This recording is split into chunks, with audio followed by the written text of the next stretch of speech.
C'est déjà la 7e séance du semestre et qui est cette fois-ci consacrée à une discussion qui sera une réflexion qui sera d'ordre plus philosophique que les précédentes. Ici, il s'agira de penser une société au-delà de la croissance. Donc, on aura 2 séances consacrées à ce thème très général, celle d'aujourd'hui dont je vais introduire dans un instant et celle qui se tiendra le lundi 9 mai et qui sera plus précisément consacrée à la pensée des anciens, la pensée des philosophes de l'Antiquité, précisément d'un philosophe de l'Antiquité en réalité, sur cette question.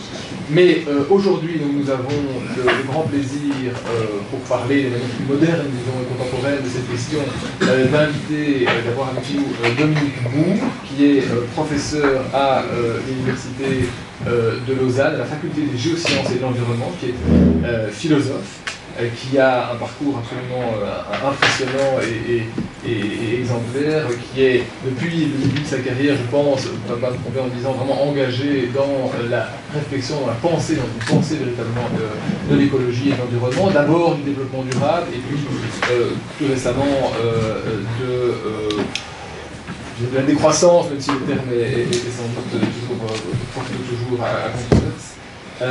Et il a publié énormément d'ouvrages, il a dirigé un certain nombre d'ouvrages aussi. Je note simplement parmi ces derniers Du risque à la menace, penser la catastrophe, paru en 2013 aux presses universitaires de France. Et enfin, il a dirigé récemment avec quelqu'un d'autre que nous connaissons bien, un autre philosophe suisse que nous connaissons bien, Alain Papot, le dictionnaire de la pensée écologique. Voilà, que je vous propose simplement de faire circuler ceux que cela intéresse.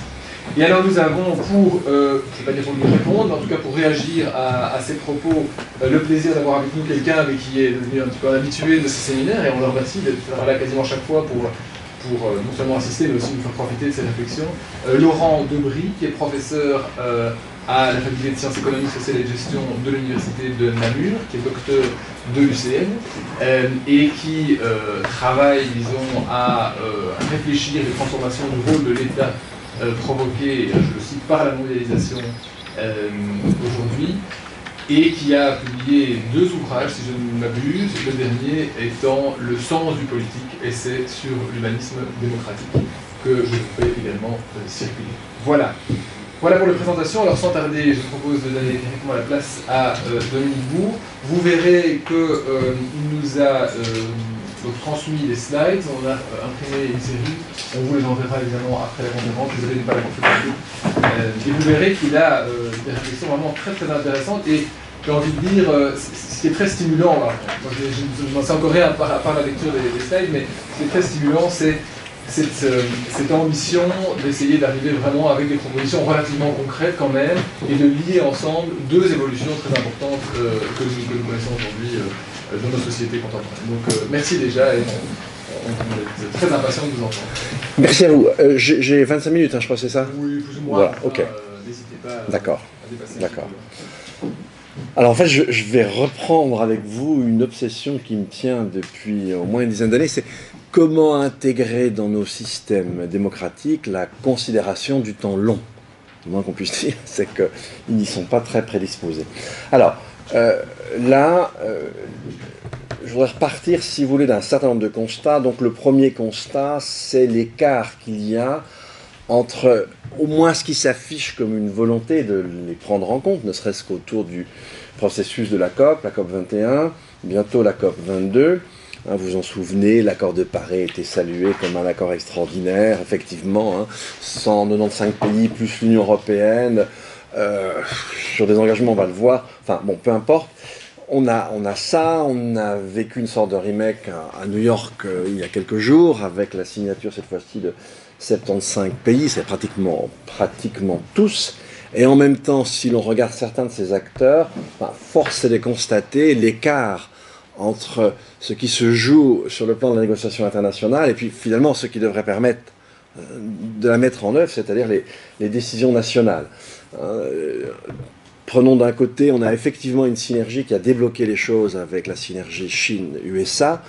Déjà un an pratiquement avant la conférence, il y avait une première annonce faite par la Chine et les USA, mais en même temps, c'est contredit par exemple la volonté d'Obama de contourner le Congrès en passant par la réglementation a été cassée par la Cour suprême. Le même Obama, en fin de mandat, est allé faire de la publicité pour le TTIP ou le TAFTA en Allemagne, alors que c'est totalement contradictoire avec une politique climatique un tantinet sérieuse.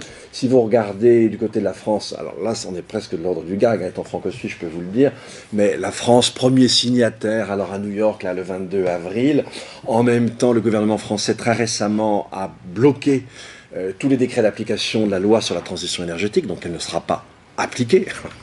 Bon, la France a été le pays organisateur de la conférence. Encore un symbole, mais qui est plus qu'un symbole, comme Notre-Dame-des-Landes, le gouvernement s'enferme dans cette affaire-là, alors que même l'association des pilotes civils français dit aux autorités que cet aéroport n'a pas de sens. Vous pouvez rajouter très récemment la décision du gouvernement français de recapitaliser EDF, et tout ça pour l'EPR, 2 EPR en Angleterre.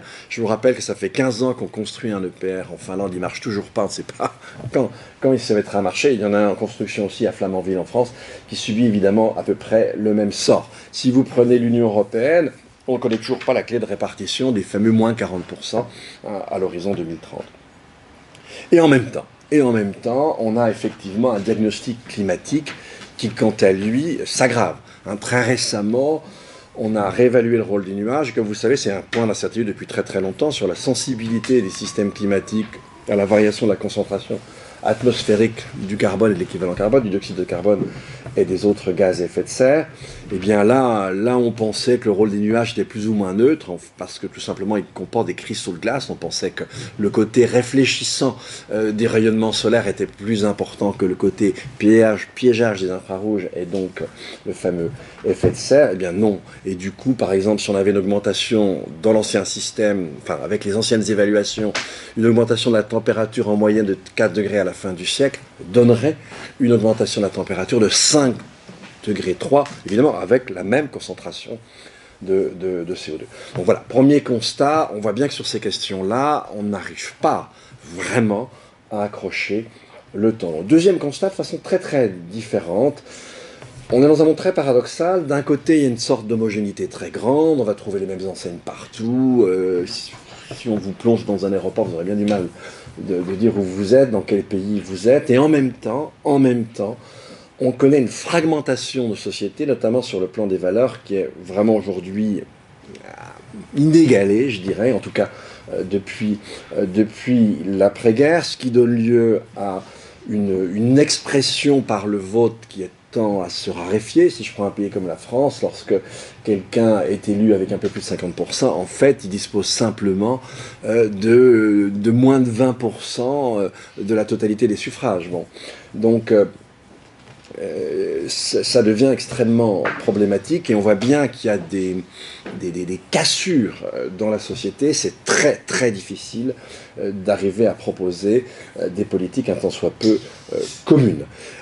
Or, ben voilà, on devrait faire avancer relativement rapidement nos sociétés en termes d'écologisation, et puis finalement, eh bien, tout semble l'interdire. Alors, face à ça, et pour ne pas se décourager, j'essaie de penser une sorte enfin, solution, c'est beaucoup dire, en tout cas une proposition, qui consisterait justement à ne pas faire avancer la société d'une façon homogène, mais en quelque sorte à la faire avancer par compartiments. Alors, je vais présenter ça petit à petit. Les différents compartiments avanceraient à une vitesse différente, avec finalement un statut différent pour les gens relevant d'un secteur ou d'un autre, mais évidemment avec toujours la liberté de passer d'un de ces secteurs à l'autre. Et à l'arrière-plan de ça, ce qui permettrait de lancer les choses, eh bien, c'est la volonté d'articuler 2 transitions qui sont en train de se produire, une transition écologique à un rythme absolument d'escargot, et en revanche une transition numérique qui a commencé dès les années 60, mais qui s'accélère énormément récemment, et qui pourrait, si l'on en croit beaucoup d'analystes d'ailleurs, qui pourrait déboucher sur des destructions massives d'emplois, et y compris d'emplois relativement qualifiée. Comment pourrait-on en quelque sorte bénéficier de cette espèce de contrainte à l'avancée avec l'impulsion de la révolution numérique pour en faire bénéficier, si vous voulez, une transition qui avance plus lentement, qui serait la transition écologique. Ça serait en gros l'idée. Alors, pour ce faire, il faut repréciser un petit peu le bilan. On est donc dans une... Enfin, la situation où on se trouve aujourd'hui, et donc dans une première partie, je vous propose de vous parler à la fois de la fin de la croissance, et pas d'une façon, en quelque sorte, à la limite même sans tenir compte de l'environnement, et essayer de comprendre le jeu que joue la transition numérique par rapport à la question de la croissance aussi. Alors, ce qui me semble très important, c'est de rappeler très rapidement que les trois fruits qu'a délivré la croissance, notamment pendant les 30 Glorieuses, et qui ont suscité cet attachement fort que beaucoup d'entre nous continuent à porter à ces mécanismes économiques, eh bien, les fruits qu'a donné la croissance, notamment durant les 30 Glorieuses, elle ne les donne plus. Le premier fruit que donnait la croissance, c'était l'accroissement, justement, du sentiment de bien-être. Premières analyses qui nous montrent qu'effectivement on commence à constater un décrochement. On est au tout début des années 70, donc on est justement au moment où la croissance va s'arrêter avec le premier choc pétrolier, 73-74, et c'est les analyses de l'économiste Richard Esterlin qui nous montrent qu'à partir du moment où on atteint un certain seuil, 15 000 $ par an et par personne, eh bien les courbes qui jusqu'alors croissaient de concert finissent par se disjoindre, et même dans certains cas, par devenir contradictoires. Et aujourd'hui, comme vous le savez, l'économie du bien-être avec l'économie des inégalités, c'est vraiment les deux secteurs, alors intellectuellement parlant cette fois-ci, ça ne mange pas forcément du carbone, les deux secteurs de croissance dans le domaine de l'économie académique. Là, on a plus de 40 ans de recul. Ça fait plus de 40 ans que ce fruit-là n'est plus délivré par la croissance. Ensuite, deuxième fruit, là encore, que la croissance, durant ce qu'on appelle les 30 Glorieuses, n'a cessé de délivrer, c'est la réduction des inégalités. Or, on est vraiment dans une situation tout à fait différente aujourd'hui. Probablement, ça fait à peu près une trentaine d'années, c'est-à-dire depuis que, et d'un côté, les politiques néolibérales sur un plan fiscal et la globalisation, et de l'autre, sans doute, on verra la vague numérique, toutes les deux convergent pour, au contraire, créer des inégalités extrêmement fortes. Je vous donne quelques petits chiffres, mais vous les connaissez sans doute, mais d'un côté, si je prends la France, les 11 personnes, alors c'était il y a quelques années, les 11 par 2003, les 11 personnes les plus fortunées ont une fortune égale à celle des 20 millions de Français les plus pauvres. On verra qu'à l'échelle internationale, évidemment, c'est encore plus spectaculaire. Et les 10% des Français les plus pauvres disposent d'un patrimoine inférieur à 900 € avec une moyenne située à 350 €. J'imagine qu'à peu près tous, autour de cette table, vous avez, même sans compter vos ordinateurs, un patrimoine sur vous supérieur déjà à 350 €. Aux USA, en un demi-siècle, on a connu une croissance du PIB de 260%, avec en fait, sur la période, une hausse des revenus de 20%, et depuis 2009, plus qu'un tassement, une baisse du revenu des classes moyennes, avec une chute du salaire médian. Si l'on regarde d'autres indicateurs, eh bien 1% de la population mondiale, c'est grosso modo 70 millions de personnes, suffisent pour réaliser 50% du PIB. Et là, j'en arrive justement à cet écart gigantesque. Vous savez, le chiffre, chaque année, Oxfam sort ce chiffre. Et donc l'an dernier, donc chiffre pour 2015, mais établi en 2016, les 62 personnes les plus riches au monde possédaient en termes de fortune l'équivalent, en termes de revenus, il y a une dissymétrie, l'équivalent en termes de revenus des 3 milliards 500 millions de personnes les plus pauvres. Évidemment, les 62 tiennent aisément dans la salle. Vous imaginez que les effectifs de Saint-Louis exploseraient s'il fallait scolariser les 3 milliards 500 millions. Alors, 90 entreprises sont responsables de 63% des émissions de CO2, 50% des émissions correspondent à 10% de la population. Donc, second fruit, de toute évidence, n'est plus rendu par la croissance. Et enfin, troisième fruit, le plus important, celui que nos politiques mettent toujours en avant, et là ça fait 20 ans que ça n'est plus le cas, vous vous souvenez tous, en tout cas ceux qui comme moi on commence à avoir des cheveux blancs, dans mon cas c'est même pas un commencement, mais souvenez-vous d'Helmut Schmidt nous disant les investissements d'aujourd'hui sont les emplois de demain. Bien non. Depuis 20 ans, alors on parle de création nette, hein, évidemment, il y a forcément une destruction avec la croissance, mais justement, il n'y a pas la reconstruction, et au bilan, le bilan est négatif, et comme je vous le disais, eh bien, il pourrait être très largement négatif, et à une échéance très brève, 2020. Et donc, depuis 40, 30 et 20 ans, mais ça nos politiques ne veulent toujours pas l'entendre, ce qu'on pouvait attendre de la croissance, nous ne pouvons plus l'attendre. Ah, et alors, premier constat, et deuxième constat, eh bien, la croissance, depuis justement la fin des Trente Glorieuses, ne cesse de se tasser, de décennie en décennie, elle recule. Alors, est-ce qu'on peut comprendre cet état de choses? Est-ce qu'on a des explications? Alors, j'ai un peu simplifié Gordon, parce que c'est un petit peu plus compliqué, mais on peut quand même ramener les autres exemples qu'il donne toujours au fameux moteur. Ce qui a caractérisé les vagues de croissance antérieure, c'est en fait chaque fois un type de moteur. Étant entendu que nous autres humains, évidemment, nous ne sommes pas capables de créer de l'énergie. C'est le premier principe. La thermodynamique, elle est constante au fin de l'univers, mais nous savons la capter, nous savons la transformer et la transporter. Et comme vous vous en doutez, pour la capter, pour la transformer, la transporter, eh bien, on dépense aussi de l'énergie. Donc, d'où l'énergie, c'est toujours un ratio entre l'énergie qu'on investit et l'énergie, au bout du compte, qu'on récupère.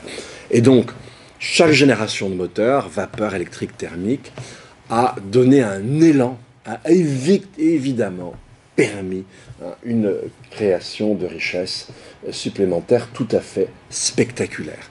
Et on ne peut en aucun cas séparer l'embellie extraordinaire de croissance qu'on a connue durant les Trente Glorieuses du pétrole, avec des taux de croissance de l'extraction et de la consommation qui ont atteint jusqu'au 7% par an dans durant toute cette saga.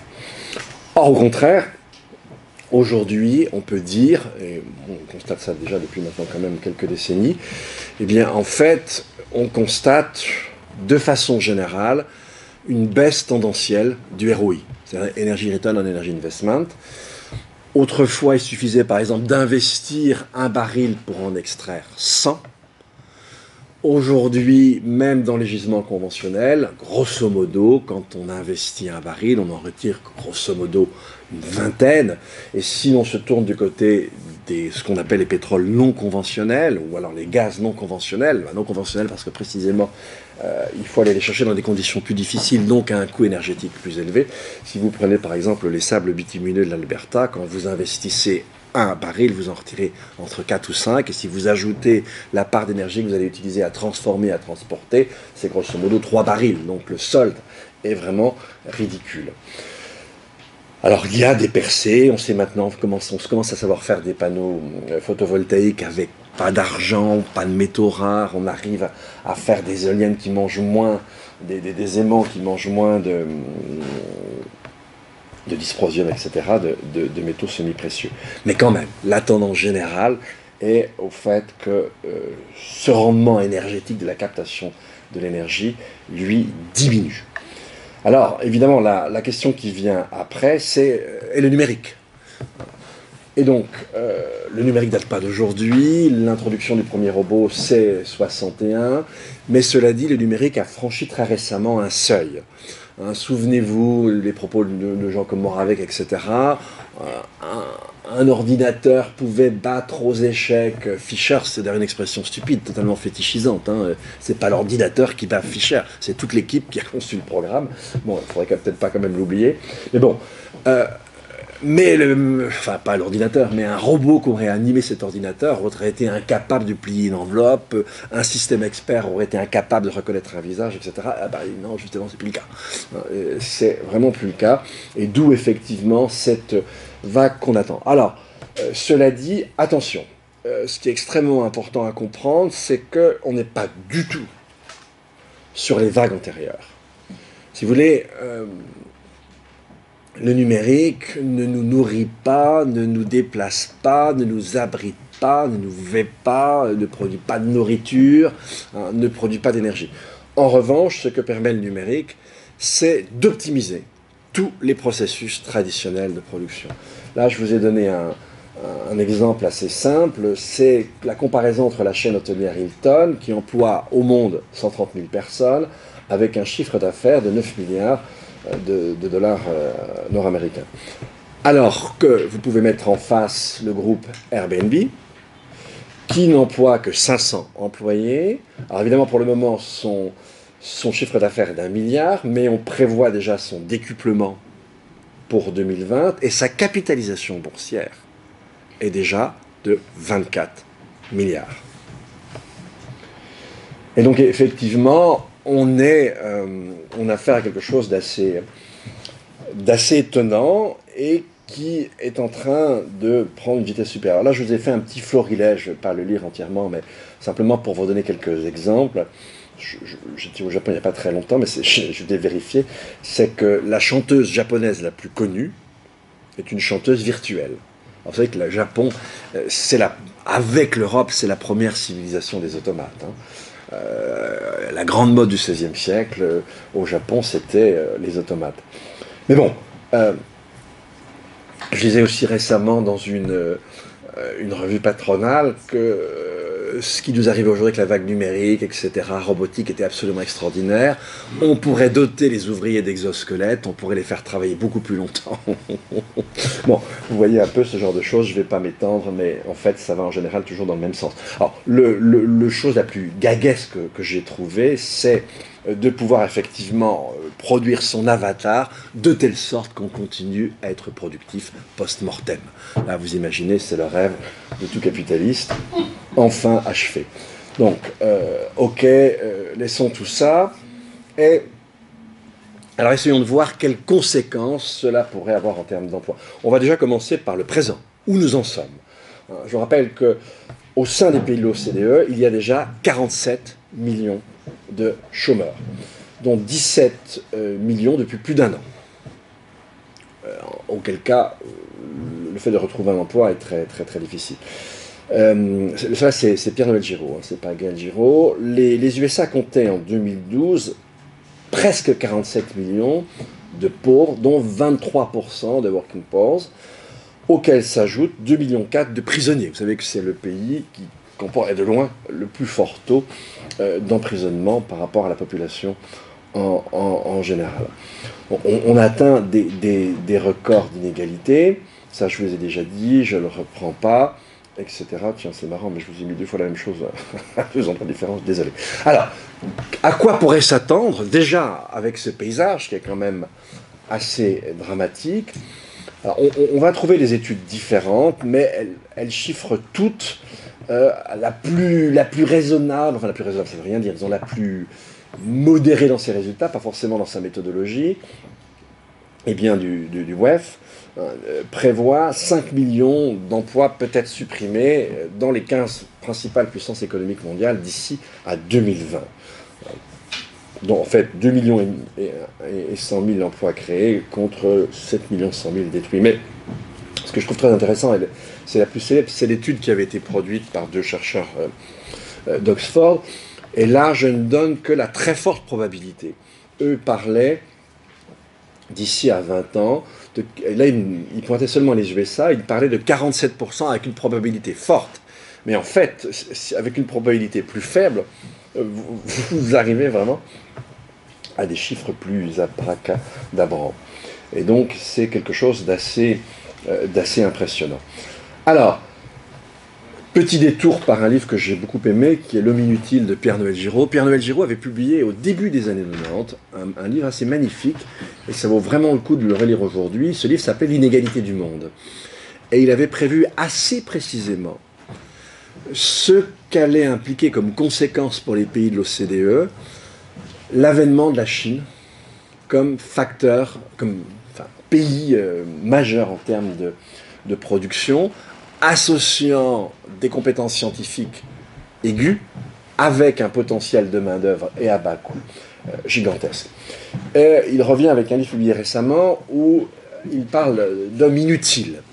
Alors un homme inutile, c'est essentiellement un homme qui est dépourvu des capacités de s'extraire de la trappe au sein de laquelle il est tombé. Et donc, en termes rawlsiens et séniens, on peut dire que c'est quelqu'un qui est privé de ses libertés de base et des capacités élémentaires, puisqu'il n'arrive même pas à s'extraire de la situation où il se trouve. Et donc, du coup, si on prend ces hypothèses au sérieux, et c'est plus que des hypothèses, en certains cas, c'est même des prédictions à mettre quand même entre guillemets, il est clair que il nous sera difficile, si elles se réalisent, il nous sera difficile de continuer à considérer le travail salarié comme un fait social total. Ce n'est évidemment pas la fin du salariat, mais c'est une restriction très importante du salariat. Et si tel était le cas, évidemment, le mot même de chômage n'aurait plus grand sens, et nous serions obligés d'envisager une disjonction, au moins on va le voir partielle, entre travail et revenu. Alors, je ne sais pas si vous le savez, mais en Suisse, il y a une votation le 5 juin, justement sur un revenu de base inconditionnel. Vous savez que la Finlande l'a adopté, je serais très étonné qu'il soit adopté en Suisse, mais je serais en revanche très étonné que la votation donne un chiffre inférieur à 40% pour les gens favorables. Alors que, je vous le rappelle, la Suisse, c'est sans doute peut-être même le pays de l'OCDE avec le taux de chômage le plus faible. C'est en moyenne 3,7%. Et donc, ce qui est pensé à la France, ou pensé à l'Espagne ou à l'Italie, on est vraiment loin du compte. Alors maintenant, attention. Certes, nous connaissons une révolution numérique depuis quelques décennies, mais il semblerait qu'elle soit vouée à se heurter au mur des ressources. Je ne donnerai qu'un seul exemple. Vous avez tous entendu les propos d'Elon Musk qui a déjà vendu 300 000 de sa Tesla Model 3, hein, et il a pour programme d'en produire 500 000 dans l'an. Et pour produire ces 500 000 voitures et donc ces 500 000 batteries, il devrait à lui tout seul absorber la totalité de la production mondiale de lithium. Donc tout ça, vos iPhones, si vous voulez les changer, dépêchez-vous, vous aurez du mal à le faire. Autre considération, toutes ces vagues antérieures avec ces différents moteurs ont eu systématiquement un coût énergétique et un coût en termes de flux de matière extrêmement important. C'est moins évident, je dis bien moins évident puisqu'on vient de voir qu'il y a quand même un point de faiblesse, mais c'est plus contrasté pour la vague numérique. Une Google Car, c'est pas l'automate qui est le plus lourd en termes de consommation de matière et de flux d'énergie, c'est évidemment la fabrication de la voiture elle-même. Un Fenwick automatique dans un entrepôt d'Amazon, c'est la même chose. En revanche, Airbus, par exemple, dans quelques mois, va intégrer dans le montage de ces appareils des robots Android. Et là, au contraire, il y a un coût additionnel en termes de flux d'énergie et de flux de matière qui est tout sauf négligeable. Mais enfin voilà, même en dépit de ça, je ne vois pas la transition numérique, si vous voulez, promise à un avenir absolu sans heurts pendant un nombre de décennies ouverts.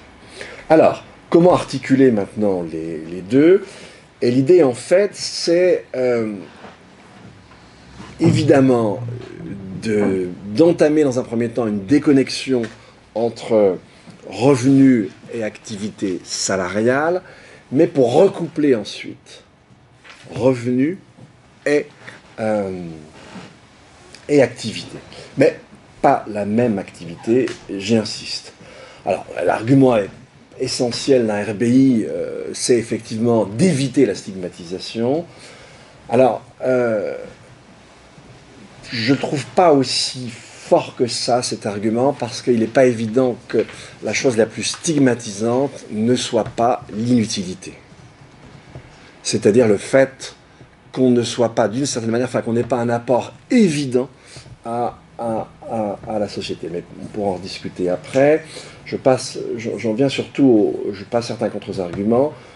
J'en viens surtout, pour moi, à mes yeux, l'argument essentiel, c'est d'éviter toute forme de trappe à inactivité, en présupposant précisément que l'activité est sans doute, d'une certaine manière, pour autant qu'elle vous socialise, le support de la dignité. Et puis on a connu avec Rome ce qu'était une société. Vous pensez à la ville de Rome, vous aviez des centaines de millions d'inactifs qui passaient leur temps au jeu du cirque, à voir des chrétiens se faire dévorer, et qui le soir allaient comme spectateurs de spectacles d'une grossièreté quand on les retrouve, qui est totalement inouïe. Je vous assure qu'elle ferait pâlir Berlusconi. Et puis, on voit dans certains pays, on a des successions générationnelles de trappes d'inactivité. Et c'est effectivement complètement dramatique. D'où l'idée, c'est de recoupler.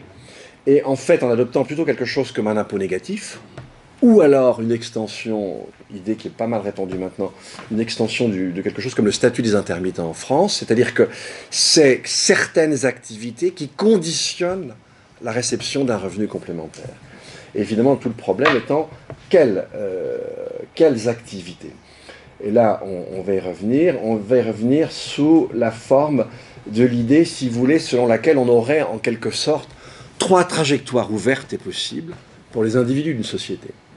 Et ce qu'il faut bien comprendre, et ce qui est très important, c'est qu'on peut à chaque moment, en droit, en fait c'est peut-être plus compliqué, mais en droit, avoir toujours la possibilité de passer d'un secteur à un autre.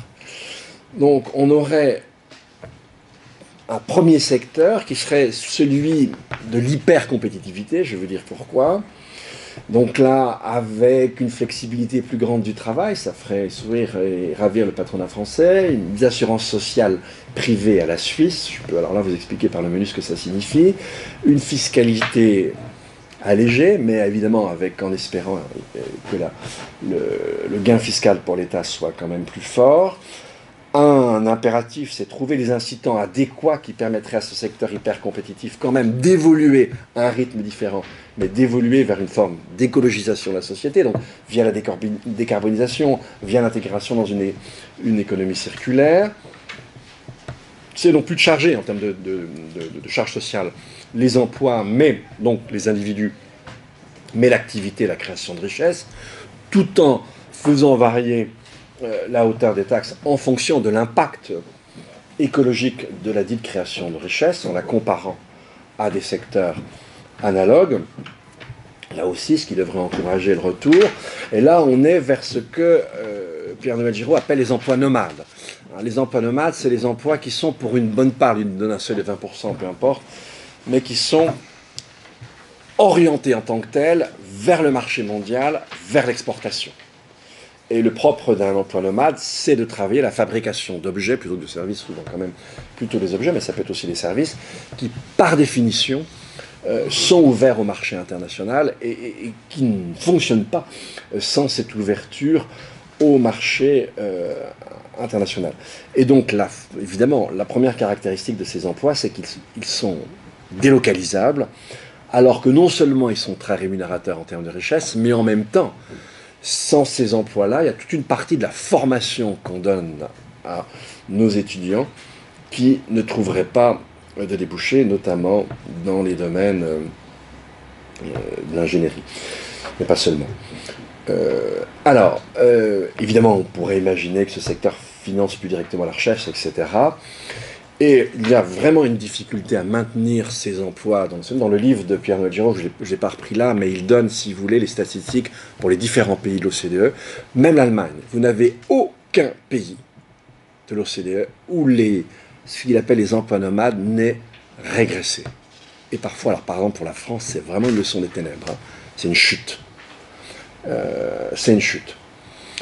Alors ça serait, si l'on veut, le premier secteur de la société. On aurait un deuxième secteur qui serait, on pourrait appeler ça la trajectoire standard sécurisée, où là la finalité serait tout autre. Ça serait assurer aux individus le plus de protection et de stabilité possible. Alors en contrepartie, on pourrait imaginer avoir une appropriation progressive, coopérative et mutualiste des entreprises, ne serait-ce que pour vraiment les ancrer localement. pourquoi pas à terme quelque chose comme une logique des communs, avec l'idée là, alors à l'inverse complètement d'un resserrement de l'échelle des rémunérations. Alors là, j'ai pris le facteur 12 du très joli livre de Cécile Renoir et Gaël Giraud. Encouragement aux aspects coopératifs, économie sociale et solidaire, etc. Évidemment, les aspects stratégiques de l'écologisation de la société, économie circulaire, économie de fonctionnalité, etc., restent là, même à la limite, plus prioritaires et plus facilement, ça dépend d'ailleurs en fait des secteurs, mais, enfin des types de production, peut-être plus facilement implémentables. Et là, on est dans ce que Pierre-Noël Giraud appelle les emplois sédentaires, avec l'idée justement, c'est que ces emplois sédentaires puissent gagner aussi en part de marché par rapport à certains des biens nomades. Et là, effectivement, si on a ce secteur en particulier, comme il est indirectement très protégé de la concurrence internationale, il y a une latitude de régulation qui est plus forte que du côté du secteur compétitif, où là, en fait, la régulation est plus une dérégulation, voire une course internationale à la dérégulation. Et bien sûr, dans ce cadre-là, les monnaies locales ont une importance toute particulière. Et enfin, un troisième secteur, qui serait qu'on pourrait appeler le secteur expérimental, si vous voulez. Bon, je vous rappelle, la trajectoire hyper compétitive, elle a pour but de s'adapter à un monde de concurrence mondiale, la trajectoire standard sécurité de s'adapter lentement et sans grande conviction à un monde physique et biologique en train de changer. Le gros de la société, franchement, l'environnement, il n'est pas quand même hyper sensible, mais avec ce genre de choses, on pourrait de façon plus soft l'y amener. Et en revanche, alors le troisième secteur, au contraire, n'a de sens que pour la part de la population qui voudrait s'y adapter plus radicalement et rapidement, mais l'idée c'est quand même d'amener une autre part de la population à intégrer ce secteur expérimental. Il est clair qu'avec un revenu complémentaire, il y a toutes sortes d'activités qui sont soit non rentables, soit à la limite de la rentabilité, qui deviennent possibles.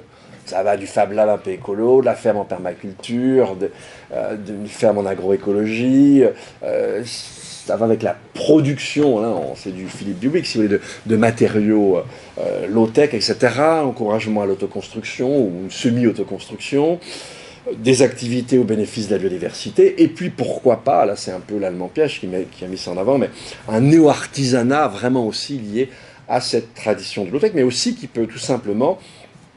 Vous savez, je ne sais plus quel géant là de la téléphonie mobile va adopter une stratégie alors totalement opposée à celle d'Apple, c'est-à-dire de ouvrir la fabrication de ces mobiles totalement. C'est-à-dire, simple licence, on les fait où on veut.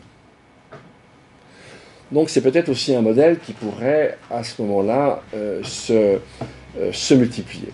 Alors, conditions générales, si vous voulez, de faisabilité. Donc on a un problème, il faut articuler une diversité économique, une diversité écologique, une diversité sociale.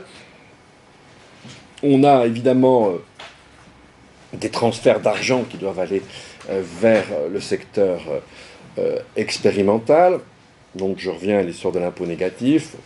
Alors en fait, on va développer tout ça, il est cité ici avec mon collègue Christian. Moi je l'avais produit sous première forme il y a déjà longtemps dans un article dans le journal Le Monde.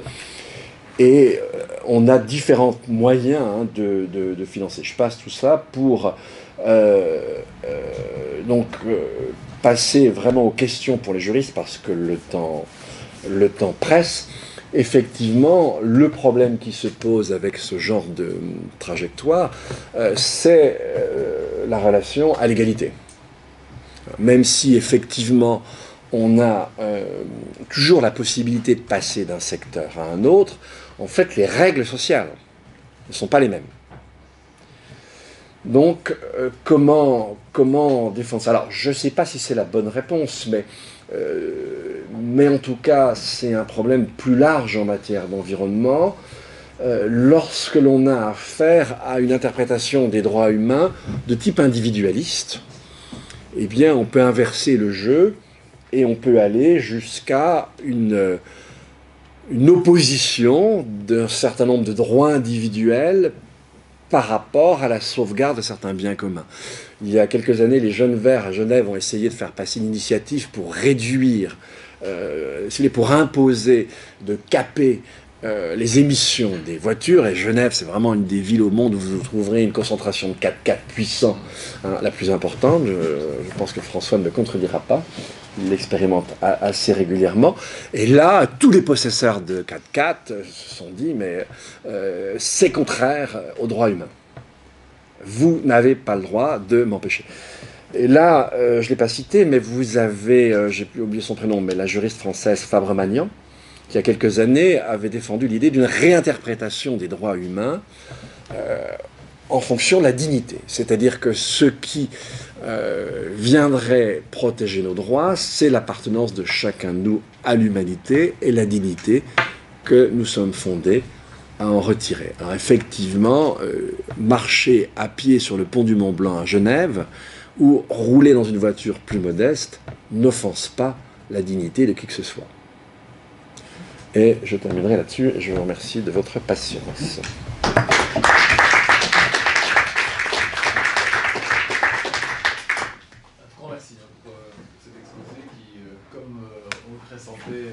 Pas hésiter à mettre les mains dans le cambouis, en tout cas proposer des pistes, c'est toujours courageux.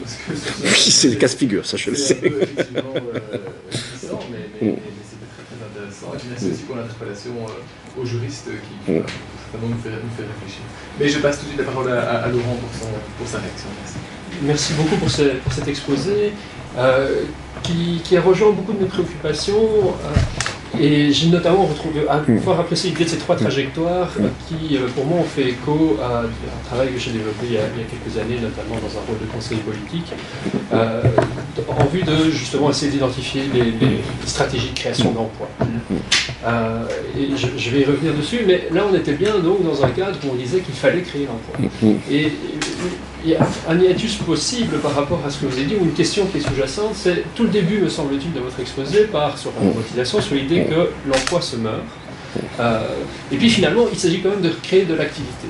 Et c'est une thèse qu'on a souvent cette impression que la question de la fin du travail, etc. Mais je suis souvent un peu mal à l'aise parce que j'ai l'impression que la thèse repose sur une définition préalable du travail qui me semble être assez réductrice. En définitive, le travail, c'est l'emploi salarié, essentiellement dans le secteur marchand. Alors aujourd'hui déjà, me semble-t-il, on ne peut même pas dire que c'est l'emploi normal.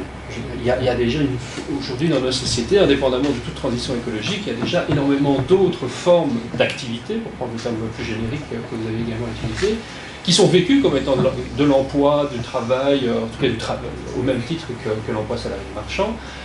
Et il n'y a pas besoin de parler de la fin du travail, me semble-t-il, pour mettre en évidence qu'il est nécessaire de développer plutôt d'autres types d'activités que l'activité emploi salarié dans un secteur marchand.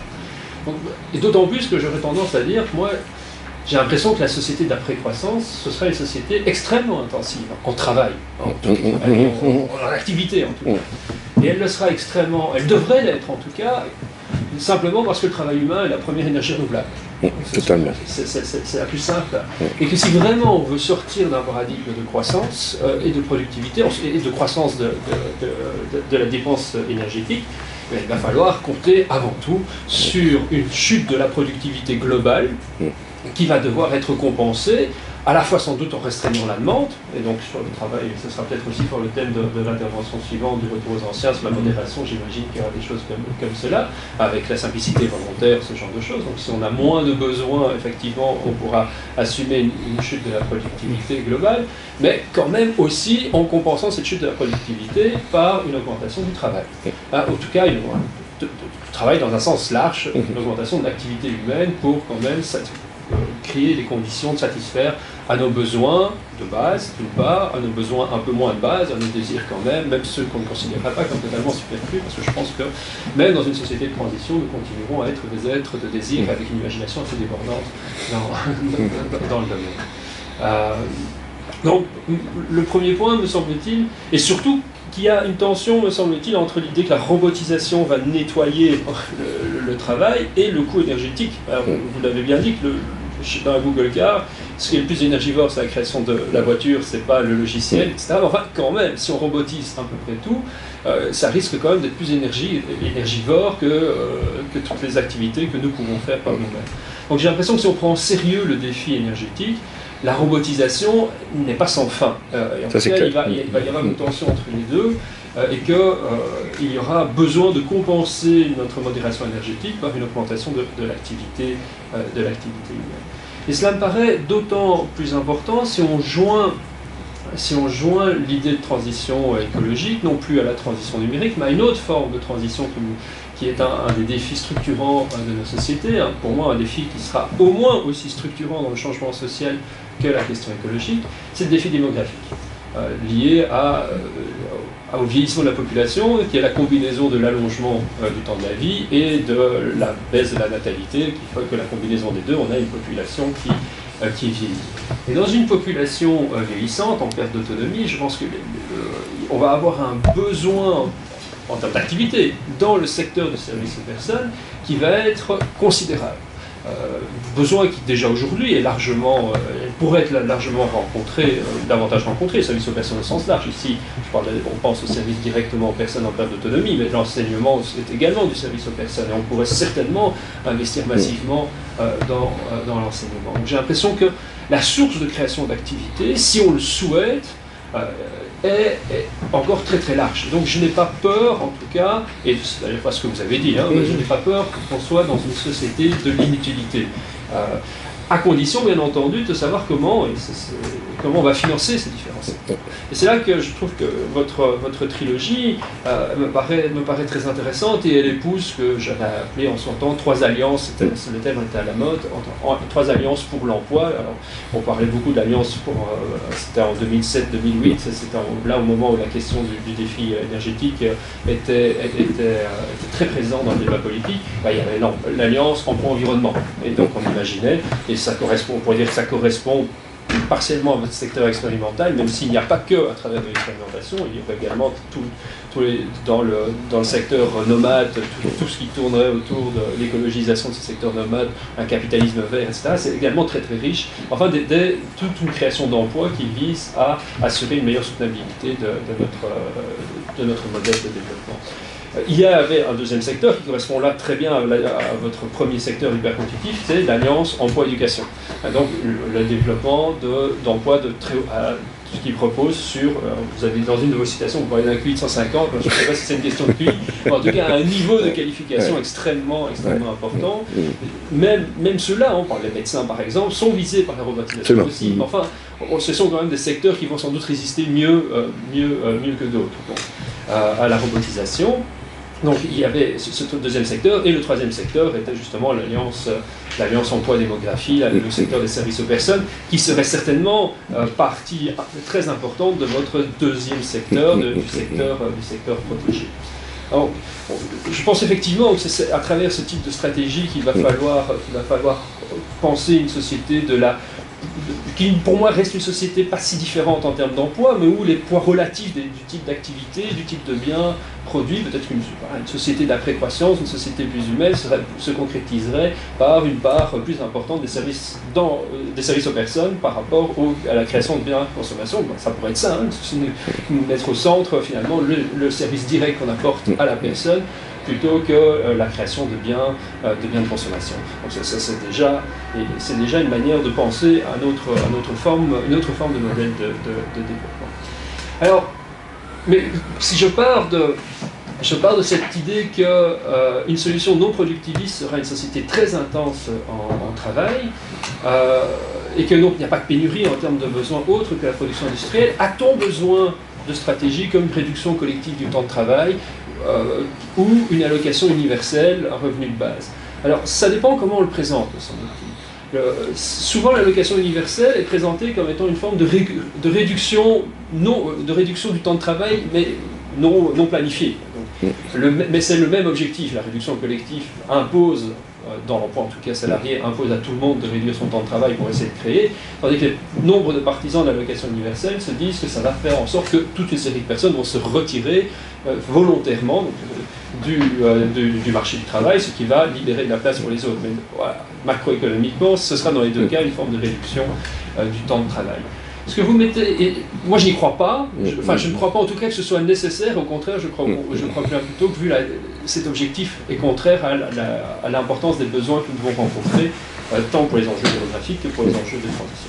Par contre, l'idée qui est plutôt celle dans laquelle vous avez invoqué le revenu de base, qui est de rendre possible un certain nombre d'activités, me semble une manière nettement plus intéressante de justifier cette approche. Notez que ce ne serait pas la seule stratégie, parce que dans bien des cas, ce que vous visez à réaliser par votre revenu de base inconditionnel, on pourrait le faire par du subventionnement non marchand, par exemple. On pourrait avoir des emplois subventionnés de ce type-là, sans que ça passe par un revenu de base inconditionnel qui serait également alors versé à vos emplois nomades. C'est plus un revenu de base inconditionnel, hein, c'est soit un impôt négatif, soit le système des intermittents, donc on n'a pas les mêmes flux. On n'a pas les mêmes flux, mais normalement dans ces modèles-là, tout le monde le touche en tout cas, même vos emplois nomades, ce qui n'empêche qu'il y a moyen par la fiscalité de les... Alors ce qui ne serait pas le cas, si c'est un impôt négatif, non, ils ne toucheront pas. Si c'est un impôt négatif, normalement si, un impôt négatif, tout le monde en bénéficie. Bah non, c'est là au sens d'un complément pour atteindre un seuil minimal, mais pour pouvoir atteindre le seuil, il faut que vous ayez une activité par ailleurs, d'où la comparaison avec le système des intermittents. Alors on est plus proche effectivement de ce modèle-là. Mais on est alors très très éloigné de l'idée de revenu de base. Ah oui, justement, il a refusé pour le coup. Ok, alors je n'avais pas tout à fait compris parce que j'ai cru que vous partiez vraiment d'idée de revenu de base. Non, au contraire. Qu'après vous glissiez avec l'idée, parce que vous avez dit qu'il fallait avoir un certain nombre d'activités qui permettaient d'avoir un revenu complémentaire. Et donc j'ai cru que les activités étaient nécessaires parce que le revenu de base serait peut-être de 500-600 euros, pas suffisant en tout cas pour survivre de manière décente, en tout cas une fois qu'on a dépassé ça d'étudiant. J'avais compris que les activités venaient compléter le revenu de base, tout en assurant quand même qu'on n'avait pas besoin d'énormément de revenus pour faire ces activités, puisqu'on avait le revenu de base. Et donc c'était ça qui les rendait subitement compétitifs, parce que ma permaculture, peut-être que je parviendrai qu'à dégager 400-500 euros par mois, mais comme ça s'ajoute aux 600 euros, ça devient, l'un dans l'autre, ça devient suffisant. En tout cas, ce n'est pas le seul outil, mais c'est un outil qui me paraît très intéressant et surtout créateur de récits. Moi, je parlerais volontiers plutôt d'un revenu de participation pour bien montrer qu'il y a l'idée que c'est le revenu de rendre possible la participation. Il ne s'agit pas justement de financer le loisir. Tout à fait. C'est pas le surfeur de Philippe Van Parijs. De Philippe Van Parijs, par exemple, mais il s'agit de... Et ça peut prendre quand même une forme presque inconditionnelle, parce que ça pourrait prendre la format d'une forme d'économie du don et du contre-don. La société investit de manière inconditionnelle, parce que de toute façon le champ d'activité serait tellement ouvert que ça coûterait plus cher que de contrôler, ou alors on pourrait faire des contrôles a posteriori, un peu comme on fait avec la déclaration fiscale. On vérifie que, pas une vérification a priori systématique. Et donc une contrainte en termes de contrôle extrêmement faible pourrait être vraiment dans une forme de contrat de confiance. On donne à tout le monde 500-600 euros, mais en retour, il y a une forme de discours, on essaye de créer un ethos social, et c'est sur cet ethos social, à la fois qu'on essaie de créer une cohésion, mais qu'on espère qu'il y aura une forme de contrôle, ou d'autocontrôle, dans l'idée, ok, la société a investi en moi, je dois contribuer en retour. Mais pas à tout le monde.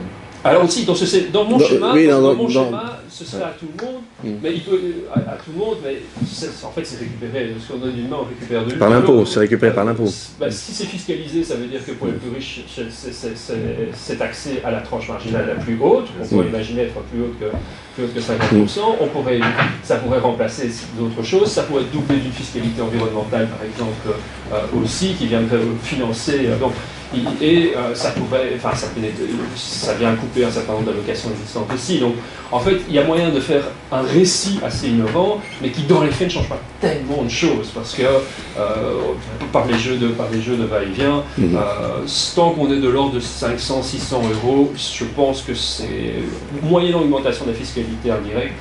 Il doit y avoir moyen de... C'est même facile à ce niveau-là, puisque c'est simplement, on arithmétise en les moyennant l'ensemble des prestations et on arrive à peu près à cette somme-là. Voilà. Et donc la question est qu'est-ce qu'on remplace? Ça remplace davantage finalement l'assistance sociale que l'assurance sociale, par exemple. Donc ce qui va avec le caractère inconditionné. Mais tous les mécanismes d'assurance sociale persisteraient pour le surplus au minimum. Alors, ce type de schéma, quelles sont les conditions pour arriver à ce type de schéma? Je pense qu'il y a certains outils qui seront structurants, qui vont pousser dans ce sens-là. Je pense en particulier à la question démographique, parce que fondamentalement, ça va transformer profondément les préférences des personnes. Quand vous avez 85 ans et que vous commencez à être en perte d'autonomie, c'est pas sûr que ce que vous avez vraiment envie, c'est un iPhone 7. Vous avez peut-être votre priorité n'est peut-être pas celle-là. Mais plus fondamentalement, quand vous avez 45 ans peut-être, que vous avez encore des enfants en bas âge, que vous avez aussi des parents, et que vous êtes ce qu'on appelle la génération sandwich, là aussi vos préférences seront peut-être d'avoir des services aux personnes plus accessibles. Mais je pense que le plus important, c'est la capacité de créer un récit et des mouvements sociaux qui parviennent à trouver de manière une complémentarité entre les trois critiques les plus fondamentales de notre modèle de développement. Et articulation peut-être théorique, mais en tout cas pratique, en tout cas une forme de complémentarité dans la capacité de mobilisation politique, ces trois critiques étant la critique écologique. Chacune sont confrontées à des dilemmes en plus. La critique environnementale, écologique au sens strict, qui dit qu'il faut changer de modèle parce que le modèle est insoutenable, mais qui a comme problème, c'est qu'en tant que tel, si on ne dit que ça, c'est que c'est extrêmement négatif, c'est pas très mobilisant, tout à fait. On doit changer parce qu'on ne peut plus se le payer, mais ça ne nous dit pas, ça ne nous motive pas. D'ailleurs, en général, les mouvements écologiques doublent leur critique écologique de base d'une articulation avec les deux autres critiques pour dépasser le seul constat d'impossibilité, d'insoutenabilité. Donc la critique sociale, qui met en évidence qu'il faut changer le modèle de développement parce que le modèle de développement est générateur d'exploitation, d'inégalité, etc. Mais un modèle qui a également extrêmement difficile à résoudre ses propres dilemmes, parce que d'un autre côté, on dit qu'il faut changer le modèle de développement, mais si on est partisan de la critique sociale, en général, on veut garder tous les avantages du modèle productiviste. On veut par exemple dire qu'il faut sortir du modèle tout en gardant un État-providence extrêmement généreux. L'État-providence, c'est quand même les 30 glorieuses qui ont permis l'émergence. Donc il est extrêmement difficile. Bon, en plus, politiquement, le problème de ce type de critique, c'est qu'elle joue une partie de la population contre une autre. Elle joue l'alliance des dominés contre les dominants. Et le gros problème quand on s'attaque aux dominants, c'est qu'ils sont dominants. Ils sont dominants. Et qu'en plus, ce type de critique donc, a tendance à cristalliser les groupes sociaux. Alors peut-être que la masse des dominés, bon, historiquement ça peut se passer, mais enfin, c'est pas facile. Pas évident, oui. C'est pas facile, surtout que les dominés, dans ce modèle-là, ils apprécient quand même, s'ils se révoltent pas plus que ça, c'est parce qu'ils apprécient peut-être qu'ils sont parfois en marge du système du monde du travail, mais par contre, ils sont toujours bien dans le modèle de la consommation. Et donc, ils sont encore désinclus dans la société de consommation, même lorsqu'ils sont en menace d'exclusion. Grâce à l'endettement, d'ailleurs, qui était la variable d'ajustement, et c'est ça qui a craqué. Enfin, soit la critique sociale doit s'articuler à la critique écologique, mais elle ne pourra pas, me semble-t-il, avoir du succès si elle ne parvient pas à s'articuler sur la critique, alors je sais pas, on peut l'appeler culturelle, existentielle, humaniste, comme on veut, qui met en évidence qu'il faut changer de modèle de développement parce que le modèle est aliénant. Mais là, la difficulté, c'est que tout ce type de critique passe par l'idée qu'il faut reconstruire une conception du progrès, du développement qui soit plus substantielle. Parce que la grande force du modèle de croissance quantitative, c'est de dire, on crée des ressources, on crée un paquet de ressources qu'on va donner à chacun et chacun fera ce qu'il voudra. Et c'est aussi on joue en plein sur la montée de l'individualisme libéral, la valorisation de la liberté individuelle. Et cette critique culturelle, elle a extrêmement du mal à mettre en évidence que si on veut parler d'une croissance qualitative, eh bien, il faut justifier ce que c'est le qualitatif. Il faut donc avoir quelque chose comme des normes collectives qui déterminent, mais ça c'est meilleur, c'est d'une plus haute qualité que quelque chose d'autre. Donc il faut un jugement collectif qui a quand même quelque chose comme une teneur morale. Et ça, comment résoudre cette tension avec l'attachement profond dans la société à la liberté individuelle, notamment sur le plan des choix de valeur. Et tant, me semble-t-il, qu'on n'aura pas parvenu à avoir une forme de complémentarité entre ces trois critiques, par exemple que la critique culturelle ait permis que du côté des dominants, il y ait beaucoup de défections, et c'est cette défection du côté des dominants qui permettra l'alliance avec la critique sociale et le renversement du rapport de force, que les dominants soient finalement un peu moins dominants. Mais tant qu'on n'a pas, me semble-t-il, une articulation entre ces trois critiques, d'une manière, et la création d'un récit qui permet de surmonter finalement le fait que le changement de modèle de développement implique nécessairement le renoncement à toute une série de choses à laquelle on tient énormément. Ça, c'est clair. Aujourd'hui.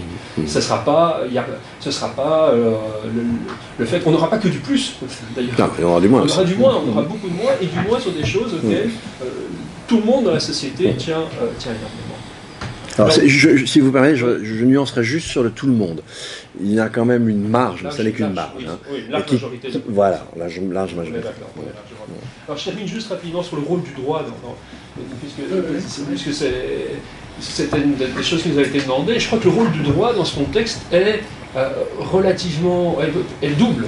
D'abord, il y a toute une série de politiques qui peuvent favoriser des leviers de transition qui ont besoin d'un cadre juridique, d'un certain nombre d'innovations qui vont soutenir ce type de politique.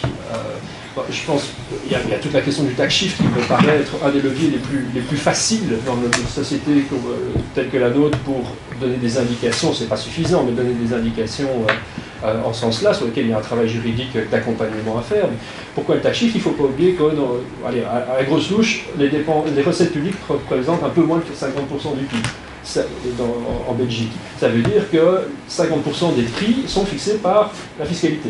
Et donc, en fonction de ce qu'on décide de fiscaliser, je peux modifier 50% des prix. Donc, le signal prix va être fondamentalement différent. Et on peut facilement, justement, en taxant beaucoup moins le travail, en taxant en plus la fiscalité environnementale, le prix des services aux personnes par rapport aux biens de consommation va être fondamentalement inversé. Donc là, on aura un signal prix qui peut être très fort. Mais plus fondamentalement, je pense qu'il y a tout un travail à faire au niveau de la régulation internationale du commerce, qui, dans le sens de ce qu'on pourrait appeler un juste commerce, qui vise justement à neutraliser, pas du tout être dans une logique de protectionnisme, mais à neutraliser dans les échanges commerciaux l'impact des mécanismes, des décisions sociales et politiques des États nationaux. Donc on parle parfois d'écluses sociales et environnementales, on parle parfois de mécanismes d'ajustement aux frontières, mais qui font en sorte que lorsqu'un bien est importé, à l'importation, il pèse sur lui des taxes qui seraient similaires, juste similaires, il s'agit de mettre au même niveau, sinon on tombe dans du protectionnisme, à ce qui aurait pesé comme taxe s'il avait été taxé en interne. Donc il y a une manière de repenser le droit à accompagner la globalisation telle qu'il s'est fait. Je pense qu'il y a un travail très important pour les juristes à parvenir à repenser un cadre international qui permette de retrouver des marges de décision de souveraineté nationale, sans que ce soit une structure de la globalisation, de la mondialisation des échanges, mais voilà, en neutralisant ici.